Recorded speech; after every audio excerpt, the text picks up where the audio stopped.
আমিও ক্লান্ত হই, হৃদয়ে প্রেমের অসীম ঝড় ওঠে। আমিও চাই দিনের শেষে একটু আশ্রয় পেলেই বুকের ওপর মাথা রেখে নিঃশ্বাস নিতে।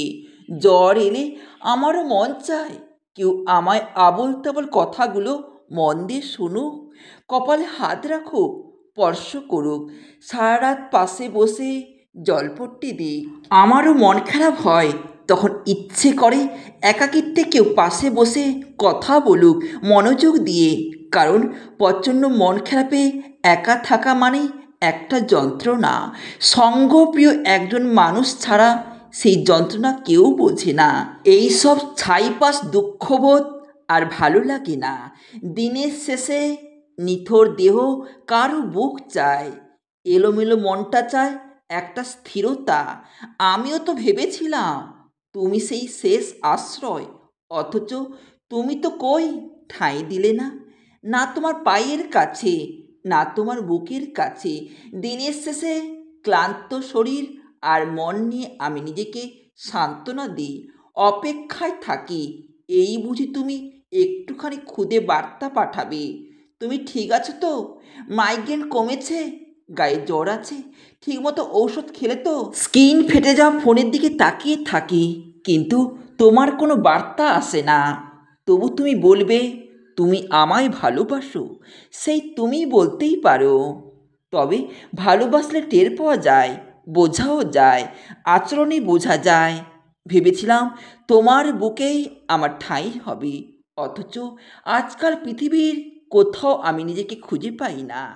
এভাবে দিনের পর দিন নিঃসঙ্গতা আর অনিশ্চয়তা, অপেক্ষা আঁকড়ে ধরে আমি বুঝে গেছি দিনের শেষে মানুষ একাই থাকে, আর কেউ থাকে না পাশে। শুধু তোর চুমুতেই ধুয়ে যায় পৃথিবীর সমস্ত ক্লান্তি, দুঃখ, হতাশা। তোর ঠোঁটে ঠোঁট রাখলেই আমি বুঝে যাই এই পৃথিবীতে আসলে কষ্ট বলে কিছু নেই। শুধু তোর চুমুতে ফিরে পাই হাজার বছর বেঁচে থাকার রস। আমি বাঁচতে চাই আরও হাজার বছর, শুধু তোকে ছুঁয়ে, তোকে পেয়ে।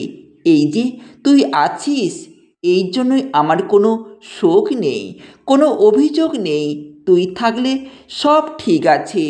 তোকে চুম খেতে গিয়েই বুঝেছি জীবনের সবচেয়ে সুন্দর অনুভব আসলে প্রেম না, কামও না, বরং সেই মুহূর্তটাই যখন তোর নিঃশ্বাস আমার বুকের উপর পড়তে থাকে আর আমি বুঝতে পারি তোর কাছে এসে আমি পুরোপুরি মানুষ হয়েছি।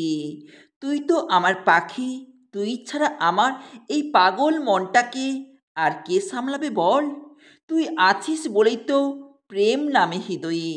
ফাগুনে বাতাসে মন উতাল হয়ে ওঠে, ভারী বৃষ্টিতে তোর গন্ধ মিশে থাকে, আর তোকে কাছে পাওয়ার ইচ্ছেরা হাহাকারে মরে যায় বারবার। আর বলতো পাখি, আমি ছাড়া আর কোনো ঠোঁটে চুমকে দিয়ে তোর ঘেন্না লাগবে না? এই যে আমার ঠোঁট তোর ঠোঁটে রাখার অধিকার পেয়েছে, এই অধিকার হরণ করার দুঃসাহস তুই ছাড়া আর কার আছে এই পৃথিবীতে? প্রিয়, চুম খাবে? বিষাদের নিকোটিনে পুড়িয়ে যাও কালচে শুষ্ক ঠোঁট চুম খেতে কি তোমার ঘেন্না লাগবে না? ঠোঁট ছুঁয়ে দিতে গিয়ে যদি মুখ ফিরে নিতে চাও, সেও মেনে নেব, হয়তো তাতেই ভালো। প্রিয়, আলিঙ্গন নেবে এই বুক, যে বুক একাকিত্বের দহন আর অতৃপ্তির যন্ত্রণায় দগদগে হয়ে গিয়েছে। সেই বুক মুখ রাখলে গন্ধে দমবন্ধ হয়ে আসবে না বুঝি? প্রিয়, আমার সঙ্গী হবে কামনার নয়, বিষণ্ণতার। যে হতাশা আমাকে প্রতিদিন একটু একটু করে গিলে খায়, তার সঙ্গী হবে। এখন শরীর চায় না, মন চায় কেউ একজন থাকুক, যে দেহের নয় মনের পাশে দাঁড়াবে। আমি সত্যি একসময় কামুক ছিলাম, তখন তো তুমি অন্য কারোর বিছানায়, অন্য কারোর বুকে নিরাপদ হয়ে গেলে। আজ সব পুড়ে ছাই হয়ে যাওয়ার পর তুমি কেন আবার ফিরে আসো? প্রিয়, আমার বিষাদে চুম খাও, এই একাকিত্বে, এই বিরহে, এই ক্লান্ত ঠোঁটে চুম খাও। আমায় শক্ত করে জড়িয়ে ধরো, যেন তোমার আলিঙ্গনে সমস্ত বিষণ্ণতা থেমে যায়। তোমার চোখে কামনা নয়, একটু করুণা থাকুক, একটু স্নেহ থাকুক, তাতে হয়তো আমার সমস্ত ভাঙাগুলো একটু একটু করে জোড়া লাগবে। প্রিয়, তুমি চুম খাবে তো এই বিষাদে অভিমানে? ভালোবাসা মানুষটিকে ভালোবাসবে তো?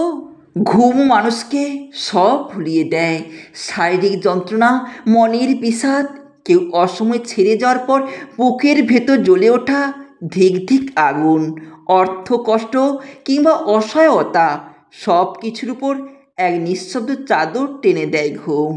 যা কিছুতে আমরা বঞ্চিত, যা আমরা চেয়েও পাইনি, ঘুম যেন ঠিক সেই সব মুহূর্ত ফিরিয়ে দেয়। সবাই যেন ঘুমিয়ে ফিরে আসে একটা পূর্ণ জীবনের স্বপ্ন হয়ে। কাঁদতে কাঁদতে ঘুমিয়ে পড়লে চোখের জল কেমন চুপচাপ শুকিয়ে যায়। এমন ঘুমে প্রেমিকার হাতটা গালে টেনে এনে চুপি চুপি আটকে রাখা যায়, বুঝিয়ে বলা ছাড়াই। ছোট্টবেলায় মা বলতো, ঘুমিয়ে পড়, দেখবি সব ঠিক হয়ে যাবে। সত্যি, ঘুমের মতো স্নেহময় আশ্বাস জীবনে আর কটা থাকে? তোমার কাজলের কালিতে যত দুঃখ মিশে যায়, সেই দুঃখেই আমি কবিতা হয়ে উঠি। ভেতরে ঘাপটি মেরে বসে থাকা দুইটি নিঃশব্দ পঙ্কুক্তি, একটাই তুমি আর একটাই আমার নিজেকে খুঁজে ফেরার ব্যাকুলতা। একদিন তোমার চোখে জল মাখা সেই কাজল দিয়ে আমাকে এঁকে রেখো, ঠিক একটা বিদায়ের ঘণ্টা বাজার মুহূর্তে। আমার ফেলে আসা সব স্মৃতিকে মেখে দিও সেই রঙে, যে রঙে ছাপ পড়ে ভালোবাসার ব্যথা। নীলা, তোমার চোখের ভিতর তুমি আমাকে যতটুকু জায়গা দিয়েছিলে, আমি তার চেয়েও গভীরে, নিঃশব্দে নিঃশেষে ডুবিয়ে গেছি। কালো কালের আড়ালে ঢেকে গেছে আমার শরীরে সমস্ত তরলতাজা অস্তিত্ব। আমাদের এই যা কিছু, এই টুকরো ব্যথা, ছায়াছায়া প্রেম, তার নাম কি শুধু ভালোবাসা, নাকি একরাশ কাজলের কালিতে ডুবে আসা এক সন্ধ্যার গল্প? অনেক নারীকেই বলতে শুনি, পুরুষ মানুষ শুধু মেয়েদের শরীর বোঝে, মন বোঝে না। এই কথা শুনে কখনো কখনো ভাবি, আপনার সেই সঙ্গী যদি আপনার ভালোবাসা যত্নের মাঝেও তার শারীরিক চাহিদা পূরণ না করতে পারে, তখন সে যদি অন্য কারোর দিকে তাকায়, তখন আপনি কি বলবেন? অভিযোগটা সবার আগে আপনি করবেন, তাই না? আমিও একমত। যে পুরুষ শুধু শরীর বোঝে, মন ছুঁতে চায় না, সে কারোর জীবনসঙ্গী হওয়ার যোগ্য নয়। তবে তাই বলে পুরুষের শারীরিক চাহিদাকে অস্বীকার করবেন? একজন খাঁটি পুরুষ খুব বেশি কিছু চায় না, একটু যত্ন, একটু অনুপ্রেরণা, আর একজন নারীর কাছে মানসিক শান্তি। আর এই মানসিক শান্তির সঙ্গে কিন্তু শারীরিক চাওয়াগুলো ওতপ্রোতভাবে জড়িত। পুরুষ যদি নারীর শরীরের প্রতি আকর্ষণ অনুভব না করত, তবে কেনই বা সে একজন নারীরই প্রেমে পড়বে? নারীর শরীর আর মনের আলাদা কোনো ঠিকানা নেই, একটাকে বুঝলে অন্যটা অনুভব করতে হয়। যে পুরুষ তার সঙ্গীর থেকে সবটা পেয়েও অন্য নারীকে খোঁজে, সে নিঃসন্দেহে চরিত্রহীন। কিন্তু যে পুরুষ তার চাওয়াগুলো নিজের সঙ্গীর কাছেই রাখতে চায়, আর সেই চাওয়াগুলো অপূর্ণ থেকে যায়, তাকে আপনি কি বলবেন? নারীর মন বোঝা সহজ নয়, তবে মন বোঝার পরেও যদি সেই নারী শুধু পুরুষদের দোষ দিয়েই যায়, তবে প্রশ্ন আসে, সে নিজে তার সঙ্গীর মনের ভাষা বুঝল কবে? সব পুরুষ যদি কেবল শরীরের প্রতি লোভী হতো, তবে মা বোনেরা কি নিরাপদে ঘরে থাকতে পারতেন? না, পারতেন না। আজও পৃথিবীতে অনেক পুরুষ আছেন যারা প্রেমিক, স্বামী, ভাই কিংবা বাবা হয়েও নারীর জন্য ছায়ার মতো দাঁড়িয়ে থাকেন। তারা কেবল শরীর বোঝে না, বোঝেন দায়িত্ব, বোঝেন ভালোবাসা। সব পুরুষ এক নয়, সব নারীও এক নয়। সংসার বা সম্পর্কটা টিকিয়ে রাখতে চাইলে মন আর শরীর দুটোকে গুরুত্ব দিতে হয়। দুটি দিকে বোঝাপড়া তৈরি হলেই শান্তি আসে, না হলে শুধু দোষারোপ চলতেই থাকে, সম্পর্ক দাঁড়ায় না। আমার একটু বিরতির প্রয়োজন, সব কিছু থেকে একচুল সরতে চাই। আলো, শব্দ, মানুষের চোখ, পৃথিবীর হাঁকডাক, সব কোলাহল থামিয়ে দিতে ইচ্ছে করে। কিছুই না করে, কিছুই না ভেবে শুধু নিস্তব্ধতায় ডুবে থাকতে চাই। কত কথা জমে আছে নিজের সঙ্গে, যেগুলো কাউকে বলা হয়নি কখনো।